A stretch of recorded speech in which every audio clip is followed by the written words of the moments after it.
Olá pessoal, quero falar um pouquinho para você sobre este livro aqui, O Mistério da Inveja, que é o meu livro, um livro delicioso, não é? Porque o meu irmão mandou um vídeo para mim, não é? No vídeo, um pregador, um orador, falava sobre a inveja. Ele dizia: o monstro está dentro de você, mas você deve controlá-lo, não é? Falando da inveja. Daí eu queria supor o seguinte: vamos supor que um marido comece a ficar muito hostil, muito agressivo, muito violento, impostor para cima da mulher.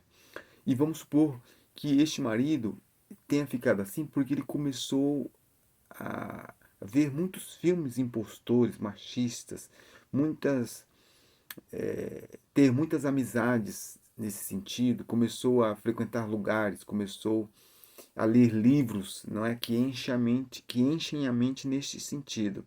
Não é? Então você acha que seria mais interessante, mais inteligente, melhor resultante dizer assim, ó, a esposa dizer: o monstro está dentro de você, mas você deve controlá-lo, ou dizer: olha, depois que você começou a ler estes livros, ver estes filmes, ter essas amizades, você ficou impostor, muito agressivo, entendeu? Ficou diferente, e isso vai estragar a nossa família, a nossa casa, os nossos negócios, vai estragar o nosso amor e tal. Você acha melhor ter um discurso mais ou menos assim ou esse discurso de que o monstro está em você? Qual que é melhor? Claro que é a opção 2 é a opção em que você fala onde está o problema, qual é o problema, como ele funciona e tal, ajuda a pessoa a perceber, porque aí ele pode ir lá e trocar de livros, trocar de filmes, trocar de amizades, trocar aquilo que tiver fazendo com que ele fique desse jeito, não é? Estimulando isso, etc.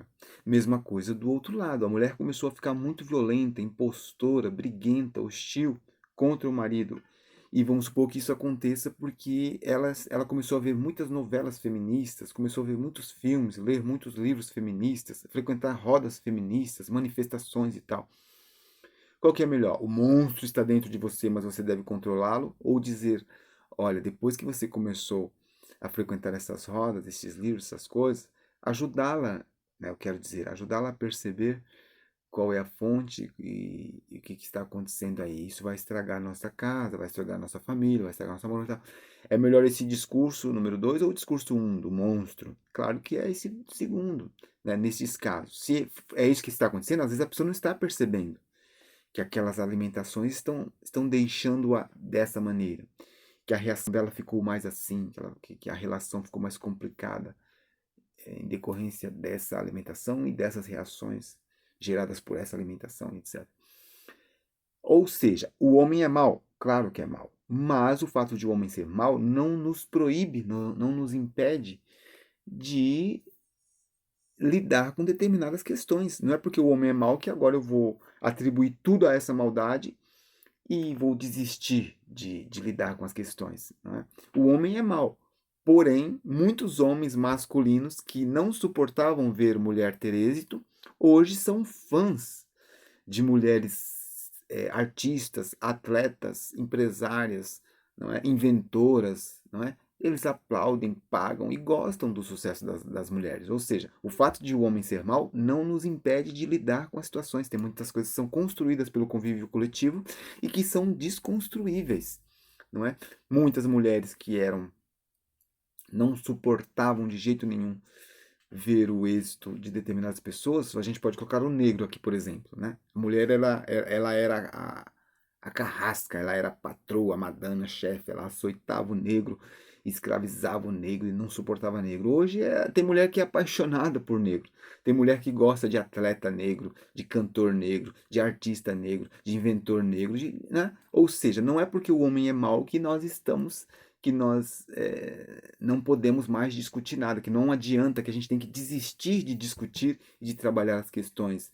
Né? Tem várias questões que são corrigíveis mesmo com a maldade genética do homem. Não é? E aqui temos esses exemplos que eu estou colocando. Mas aí, voltando ao pregador, ele dizia: o monstro está dentro de você, mas você deve controlá-lo. Falando da inveja.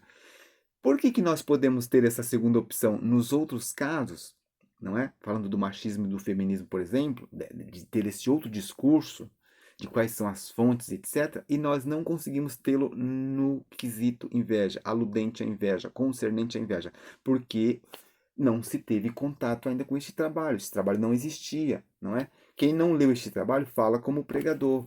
O monstro está dentro de você, mas você deve controlá-lo. Ele não sabe como a inveja funciona, ele não sabe qual que é, aonde, como, por que a inveja acontece. Quando, como, onde, por quê, não é? Que está aqui colocado neste livro. Ele não teve contato com este trabalho, portanto, ele só tem essa opção de falar da maldade genética, não é? Então, mas se fosse, não é? Sem querer ser muito longo aqui na conversa, se fosse uma maldade genética, a inveja, então por que que eu não fico desconcertado diante da exuberância das árvores, que vivem muito mais anos do que eu, que são muito maiores, muito mais frondosas, aparatosas, elegantes do que eu? Por que que eu não me rasgo de inveja? Por que que eu consigo deitar lá debaixo da sombra de uma árvore e ficar em paz lá, sendo que ela vai viver muito mais anos do que eu?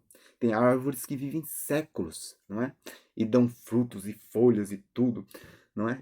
E ajudam o ser humano a respirar e etc. E eu não tenho toda essa utilidade em muitos casos, não tenho essa grandiosidade, não é? E, no entanto, não fico perturbado de inveja diante da elegância das árvores, não é? Se a inveja é um problema genético, então por que eu vejo as águias voarem de uma árvore para outra, de uma cidade para outra, sumirem no espaço livre, sem precisar trabalhar, inclusive na segunda-feira, e eu não fico com inveja, eu não fico desconcertado de inveja? Se é um problema genético meu, se é minha maldade, hã? Por que que eu vejo os golfinhos morarem no mar, os tubarões morarem no fundo do oceano, nadarem lá, viverem lá sossegadões, e eu não fico com inveja? Eu não sei nadar, eu não sei morar no fundo do oceano, dormir no fundo do oceano. O tubarão dorme lá, procria lá, se alimenta lá, vive lá. E eu não, muito maior do que eu, muito mais impostor, muito mais robusto, e nós, seres humanos, não ficamos desconcertados de inveja.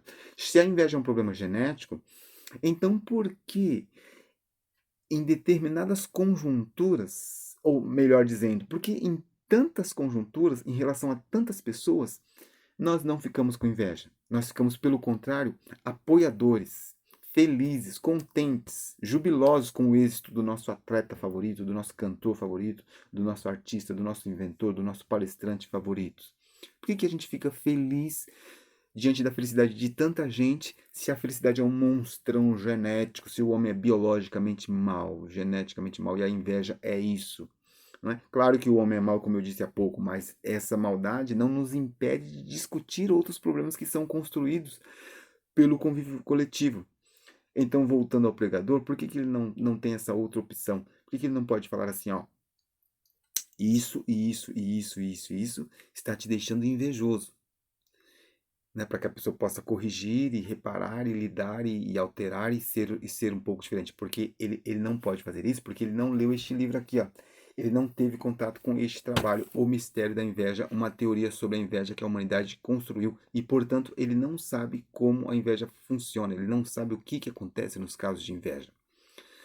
Não é? Então, se você é um orador, é um pregador, se você é um palestrante, se você é um psicólogo, psiquiatra, se você é um líder de família, uma esposa que quer melhor harmonia no seu lar, certo? Quer entender melhor as intrigas que se dão entre as crianças, entre os filhos por causa de inveja. Se você é um líder aí na empresa, quer entender melhor o porquê das disputas entre os membros da tua equipe, não é? Você adquira o teu exemplar de O Mistério da Inveja. É um livro com texto de ótima qualidade que traz uma teoria absolutamente original e eu tenho certeza que vai te agradar. Eu fico por aqui. Quero que a vida traga tudo de melhor para você. Um forte abraço e até o nosso próximo vídeo.